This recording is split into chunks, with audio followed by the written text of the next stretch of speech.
してそうお前たちは気兼ねばかりするんじゃ。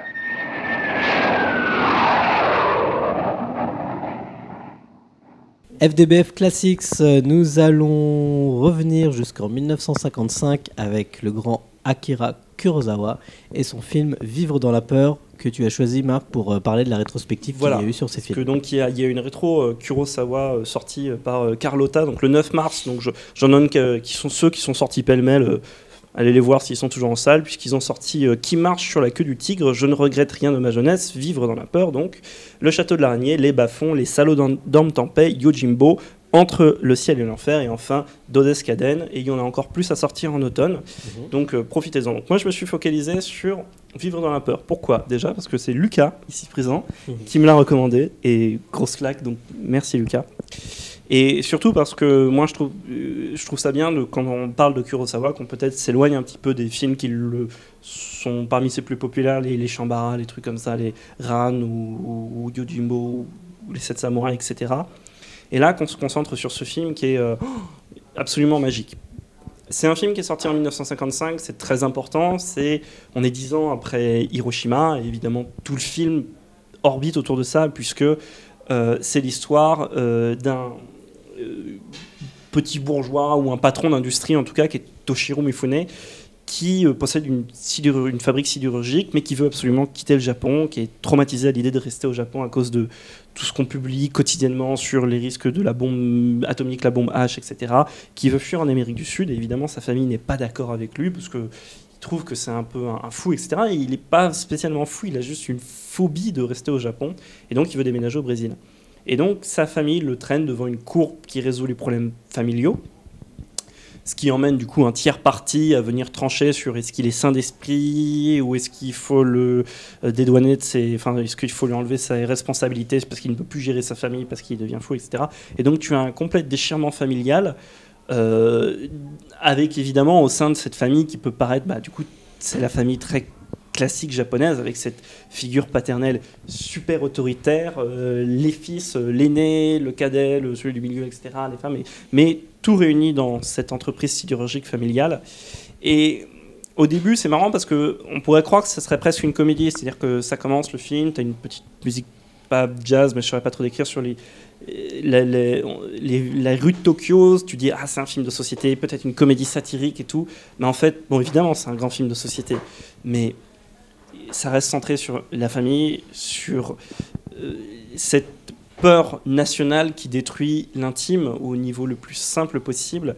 Et moi, il y a un truc qui m'a complètement marqué, c'est le parallèle qui est dans les années 50 ou 40 à faire entre les films qui parlent de la bombe atomique au Japon et les films qui parlent de la bombe atomique aux États-Unis. Et c'est passionnant parce que bien que l'un soit le lanceur et l'autre celui qui a été la victime de la bombe atomique, les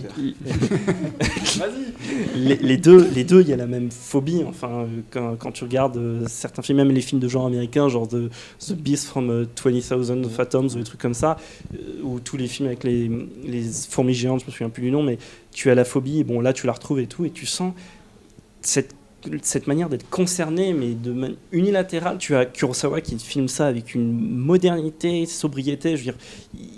C'est un film qui est, on va dire, je sais pas comment le formuler, mais il est peut-être moins cérémoniel que ces films plus traditionnels. Je sais pas si le mot est approprié, il est plus simple et tout. Et pourtant, tu retrouves quand même son immense maîtrise du cadre. Il y a un moment, au début, c'est justement comment est cadrée la famille, comment le personnage de Toshiro Mifune est isolé ou inclus, etc. dans les plans. C'est fabuleux.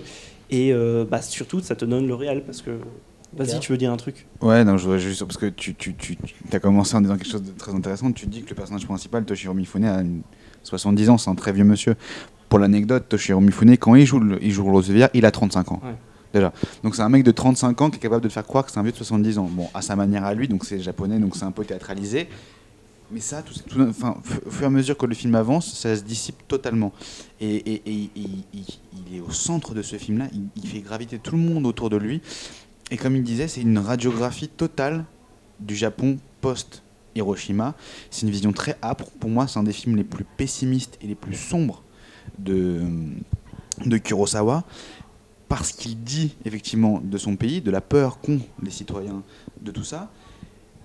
Et surtout, il n'épargne pas non plus les citoyens. Bon, il y a la lutte interne, effectivement, générationnelle, entre les différentes générations, et ce rapport, effectivement, à la Seconde Guerre mondiale, mais aussi, et c'est en ça qu'il y a une certaine résonance actuelle, pour moi, de ce film-là, très dur et très lourde, et que les sujets sont toujours là, c'est que le personnage de Kurosawa, qui est pointé du doigt, qui pointe du doigt, lui, la fuite en avant complètement suicidaire de sa société, qui le porte pour fou, que lui soit pointé du doigt par sa société comme un empêcheur de profit.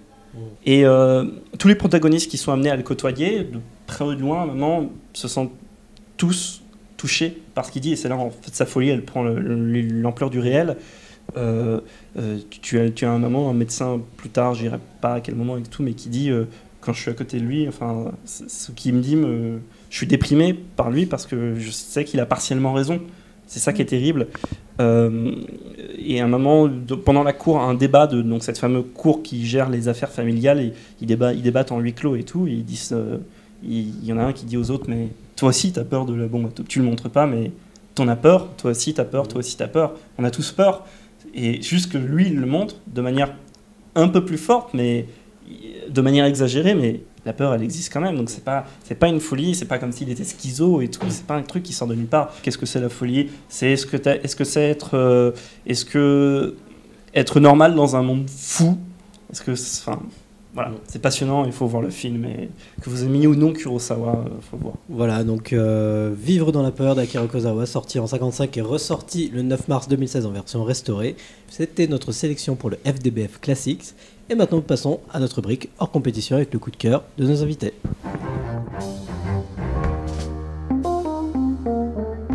Pour notre rubrique hors compétition, nous allons d'abord commencer par Lucas qui va nous parler d'évolution de Lucille Adzihalilovic. Adzihalilovic, ouais, voilà. C'est ça. Et qui a un nom un peu... mais j'ai répété. Le terme coup de cœur n'est pas forcément le plus adapté, mais je suis dans la posture où j'ai envie de défendre effectivement le cinéma de genre français, qui est un peu en berne et catastrophé. Et surtout, en plus de ça, je suis amateur quand même du cinéma de genre, et je suis content quand un cinéma de genre est en plus réalisé par une femme, et que c'est bien fait, et que surtout ça creuse un sillon entamé avec la bouche de, je ne sais plus, je ne me rappelle plus du titre exact, son premier film qui était un moyen-métrage, et poursuivi il y a 11 ans par Innocence. Elle garde toujours les mêmes obsessions qu'elle met en image de façon un peu hallucinée. Le Innocence, il y a 11 ans, c'était des petites filles entre elles qui étaient en phase de préadolescence et qui étaient confrontées à tous les questionnements que ça peut poser. Et là, c'est un peu le miroir réfracté de ce film-là, et c'est des garçons sur une île, donc on garde le huis clos, sauf qu'on est sur une île et plus dans un manoir. Et l'atmosphère est là, elle se débrouille très très bien, enfin tout ce qui est cadrage, elle arrive vraiment à distiller tout ça d'une très bonne façon. Évolution, donc. Voilà, distribué par Potemkin, il est encore... sorti le 16 mars. Je trouve que c'est un film un peu trop empoulé, mais c'est vraiment une proposition à part, et ça fait plaisir de voir un objet comme ça dans le cinéma français. Il y aura peut-être une rencontre chez Potemkin, du coup. Voilà, peut-être. Donc, on se donne rendez-vous ici bientôt. Tenez-vous au courant, justement. Nous passons à toi, Eugénie. Oui, avec alors moi, le Balzac. Le Balzac, c'est ça qui fait une programmation en hommage au Festival d'Aix. C'est donc du 31 mars au 16 avril. Le Balzac va projeter des films d'opéra, parce que le Festival d'Aix, c'est un festival d'opéra. Et donc il y aura des opéras et des mises en scène oubliées, un peu rares, distribués par Lina. Ouais, Lina, c'est bien. Et des films plus récents, donc ça va de 49 à 2015. Donc voilà, donc c'est des opéras plutôt classiques dans la programmation, genre Don Giovanni, La Traviata, L'Enlèvement au sérail. Bah oui, voilà, je voulais parler de ça parce qu'on en voit rarement. Il y a des diffusions en direct ou pas du Met au Balzac souvent, mais là vraiment on va pouvoir voir des opéras de 49 et tout ça, ça va être trop bien. Ou la dernière mise en scène de Patrice Chéreau. Donc voilà, il y a des beaux noms. Par contre, le petit coup de gueule qui va avec, c'est que le tarif réduit coûte 14 €. Voilà. Donc, quand on a une carte passe pour aller au Balzac et que je pense qu'ils vont pas l'accepter pour le coup, ça fait un peu mal. Donc, en fait, je conseille plutôt d'aller en dernière minute à l'opéra, ça coûte 10 €. Voilà. Donc, voilà, donc je sais pas si vous aurez le courage d'aller voir pour 14 € un opéra. Il faut dire que pour le prix d'une place d'opéra classique, tu peux en voir plusieurs au Balzac. Exactement, voilà. Donc c'est pas forcément les bons tarifs, mais c'est une belle initiative. Voilà, donc au cinéma Le Balzac, donc tu me disais du 31 mars Du 31 mars au 16 avril. au 16 avril, Ouais. donc pour tous ceux qui sont sur la région parisienne. Et nous passons à toi Jean-Victor. Oui, on passe de l'opéra au rock'n'roll avec Ouais. Vinyl, la nouvelle série HBO, qui a une fois de plus mis les petits plats dans les grands, puisque la série est créée par Mick Jagger et par Martin Scorsese. Et le showrunner, c'est Terence Winter, qui a été le showrunner de Boardwalk Empire auparavant, et qui était aussi le scénariste du Loup de Wall Street.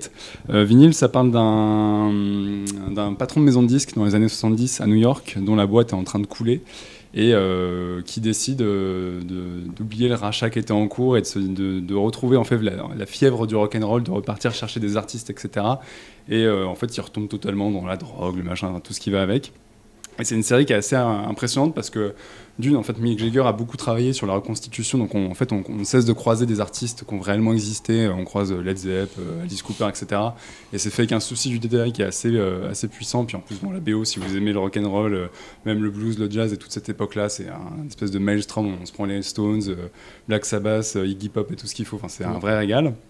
Et non, ce qui est vraiment très impressionnant, c'est surtout que la série en fait court après l'ivresse du rock'n'roll, le frisson qu'on a quand on écoute un riff de guitare surpuissant pour la première fois, et arrive à construire quelque chose là-dessus avec des personnages assez touchants. Ouais. Alors, je préviens, le pilote qui est réalisé par Scorsese est de très loin l'épisode le moins...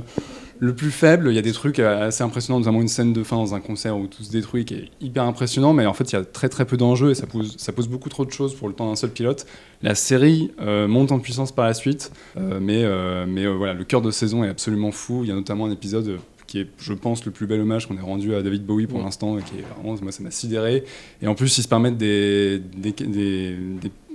intrigues et des espèces de trucs narratifs qui varient totalement de la structure de la série classique, où il y a un peu de fantastique et des choses comme ça qui sont insérées de manière très subtile et vraiment étonnante. Donc voilà, c'est rock'n'roll, c'est bruit de décoffrage et ça fait du bien. Et oui, je précise pour ceux qui la série est diffusée en France sur OCS, mais pour ceux qui voudraient voir le pilote de Scorsese sur grand écran, il est diffusé en ouverture du festival Sérimania le 15 avril, je crois, au Grand Rex. Voilà. Donc voilà, si vous voulez voir le dernier fait de Scorsese sur grand écran, c'est aussi sympa. C'est pas mal. Merci à vous, merci d'avoir participé à cette émission. Donc déjà un grand merci à l'équipe Potemkin de nous avoir reçus pour son chaleureux accueil et de nous avoir prêté ce locaux pour tourner cette émission. Alors Eugénie, on te retrouve sur l'artillerie culturelle. C'est ça. Et puis évidemment de temps en temps derrière la caméra du Festival des bons films. Jean-Victor, Clone Web, comme toujours. Et Lucas, Cinématrack et le Bleu du Miroir. C'est ça. Et en dernier conseil avec Marc, comme on parlait justement de David Bowie et que nous sommes chez Potemkin, on va vous parler donc de la sortie DVD et Blu-ray de L'homme qui venait d'ailleurs de Nicolas Roeg, ressorti le 5 avril 2016 chez Potemkin. Voilà, c'est un beau film de Nicolas Roeg qui, en 2 mots, c'est tout simplement l'histoire d'un homme qui venait d'ailleurs, qui arrive sur Terre depuis une planète morte, et qui vient sur Terre chercher de l'eau, des ressources naturelles, etc., qui devient un riche entrepreneur grâce à sa technologie avancée, etc., qui évidemment une histoire d'amour qui vient... une histoire d'amour, une relation qui vient un petit peu perturber tout cela. Alors c'est un grand film de la vague écolo des années 70. Si vous avez vu d'autres films de Nicolas Roeg, genre La randonnée de Walkabout, je ne sais pas si on peut dire que c'est un film écolo, mais c'est pas très loin. Et donc voilà, c'est très bien que c'est pas forcément... je pense qu'il est un petit peu réhabilité maintenant. On n'a pas toujours considéré David Bowie, peut-être à juste titre, comme un acteur important du cinéma. Mais là, en l'occurrence, d'ailleurs, j'en profite pour dire qu'il y a un documentaire qui est consacré à David Bowie au cinéma, donc profitez-en. Et je pense tout simplement avoir une collaboration entre David Bowie et Nicolas Roeg, ça ne se refuse pas, donc profitez-en. Les éditions Potemkin, elles sont toujours chouettes. Et donc voilà. C'est pas corporate quand tu le dis. Pas du tout corporate. On avait rendu un petit peu hommage à David Bowie dans le premier FDBF de cette année. Et donc on poursuit là encore avec cette belle ressortie. Puis il y a plein d'autres ressorties là, donc profitez-en pour jeter un coup d'œil au catalogue, parmi lesquels le dernier film de Alex Van Warmerdam. Donc allez-y. Donc là pour le coup c'est David Bowie dans L'homme qui venait d'ailleurs de Nicolas Roeg, donc dans les bacs depuis le 5 avril 2016. Donc on vous rappelle évidemment, abonnez-vous sur YouTube, aimez-nous sur Facebook, suivez-nous sur Twitter ou rejoignez-nous sur Sens Critique et rendez-vous tout simplement sur le site officiel festivaldesbonsfilms.com. Allez voir des films c'est bien, mais en voir des bons c'est mieux. Alors au revoir et à la prochaine émission. Salut.